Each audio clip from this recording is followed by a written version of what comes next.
So, and I know that there are 60% of my other colleagues that are in this position. So how to convince, how to make incentive to people in order to change their mind and in order to really delight to use mass?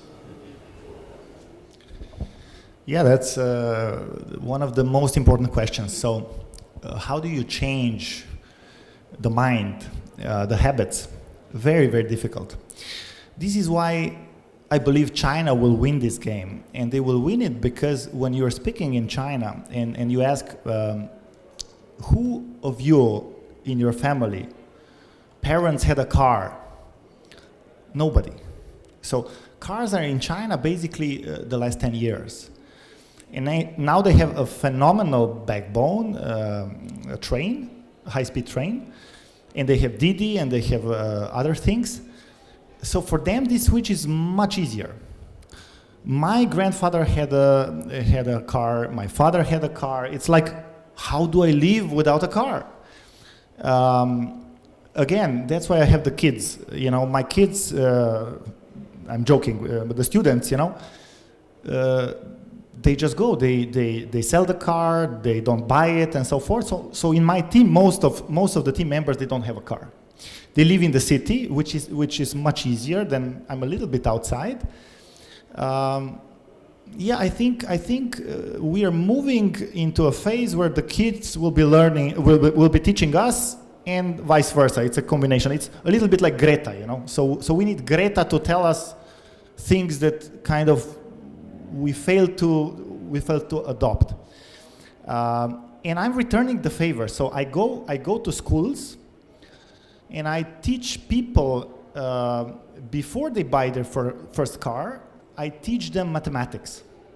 You know, I go with these slides and I say, look, this is the pollution of a car, this is the pollution of a train, and so forth. This is the space consumption. And then we even do calculations, you know. Why do we have traffic jams? Well, guess what, you know. On one lane in 1 hour, you can move 1,500 people with cars, yeah. With bikes, you can do 10 times as much on the same surface, you know, not to mention the train, which is like, or subway, which is much bigger. So, but it will happen. So it's you know, my first car, this is really interesting. My first car was a shared car, you know, because I was student, didn't have money. I bought it together with my sister. After 5 days, I regretted it. And I said, never again. But technology was not available. I didn't have mobile phone. There were no apps, no platforms, and so forth. So I think that is the problem. People don't have this ability to unlearn. We were designed 100,000 years ago. We don't have this erase what you have learned 25 years ago because times are different now.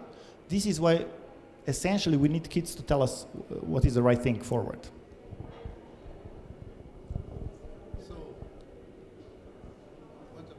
What incentive the city of Mulhouse or the city of Saint-Étienne are envisioning to make people going in this way and using this mass?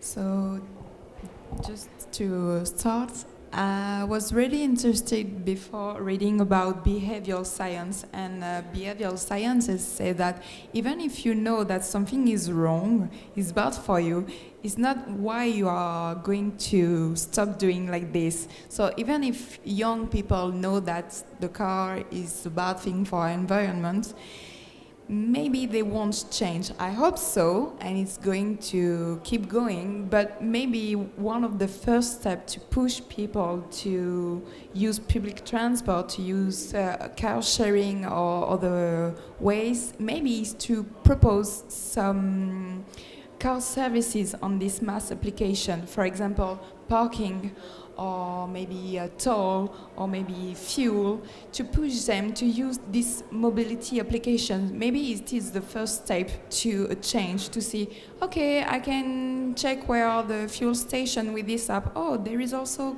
cab. Okay, car sharing, maybe it can be useful. And maybe it's the first step for them to then use other modes.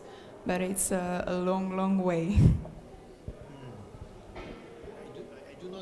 do not understand really the incentive. You don't need to speak about incentive. Are they incentive, real incentive, that cost reductions, something like to demonstrate citizenship, which type of incentive cities are imagining to transfer people to mass? This is what I am trying to understand. So there are definitely things that can be done, and they are done. You know, so like you can have special lane parking, guaranteed parking spaces, and stuff like that. So there's a lot of instruments. So you're perfectly right. There's a lot of one of the key things will be to make parking very, very expensive. Somebody before said, how do you solve that people don't have a car? Well, you just eliminate parking places, or you make them super, super expensive, you know? Now, the problem with this is if you go too far, you will have people on the streets. So this must be done together with education, and this must be done together with technology, so that, you know, whatever you put too aggressive, you know, then it doesn't work, you know. I was talking to people in Jakarta, which is crazy city that I showed you before. But when I talk to people there, they say, hey, if you take my car away, you know, I cannot live, you know, I need to go to work. And they are poor people, most of them, you know, so they're depending on the next paycheck. So you take the car away, they have a serious problem. So it's a very, very complex thing. So now imagine in Jakarta, they would bring taxes up for parking or for cars. You would have demonstration the next day. So it must be, that's why I say it's an ecosystem play. There must be a vision.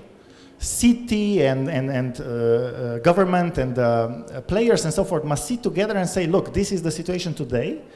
5 years, 10 years from now, this is how we would like it to be. And each of us needs to do a lot of steps on this way. And I think that there's no other way. Questions from the plenary? Something you would like to ask? No? No question? You have a movie? Today, Martin downloaded the MoveEasy Saint-Etienne app free of charge. A single app for all his travel needs in real time. It's super practical. Martin receives an SMS from his friend Guillaume. Before setting off, Martin connects to the MoveEasy Saint-Etienne app, selects the transport mode, car, and enters his destination. MoveEasy estimates the arrival time at the stadium according to the road traffic situation. All is okay. On my way to the match. He's off. Martin follows the route specified by MoveEasy to optimize his journey. Oh no, an accident has just occurred and there's a traffic jam on the ring road. MoveEasy tells Martin that he's going to be very late. No worries. MoveEasy also offers to find Martin alternative solutions. New route calculated. To arrive on time, MoveEasy recommends he goes to the Bellevue Park and Ride, then takes the T1 tram in the direction of Hôpital Nord. Route validated. He's on his way to the Park and Ride thanks to MoveEasy. At the entrance to the Park and Ride, Martin buys a transport ticket by clicking on M-Ticket on the MoveEasy app. He can therefore validate his transport ticket on the terminal using his smartphone to open the Park and Ride barrier. Martin parks his car and goes and waits for the tram. The tram arrives according to plan. Martin gets on and validates his transport ticket using his smartphone. Martin arrives at the stadium at the time stated by MoveEasy. All he has to do is wait for his friend to arrive.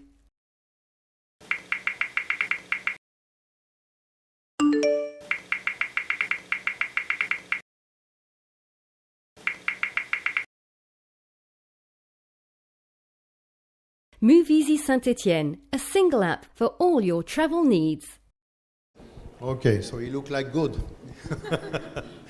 Okay, so if there is no more question on the plenary, I also invite you to have a look on the booth called Toulouse is drawing the transport of the future, where you will see a lot of application that Toulouse Metropole is preparing for the future of mobility. Today, the most popular mobility is a metro, is is a metro valve, automatic transport valve, which is the most popular. But you will see that in the near future there are plenty of other applications, and I know that TCO, the public operator of Toulouse City, is thinking about MaaS. So I think we'll discuss a lot about this topic of MaaS in the near future. So I would propose to say thank you to our speakers, and hope to see you soon for measuring the progress of MaaS in Europe. Thank you very much.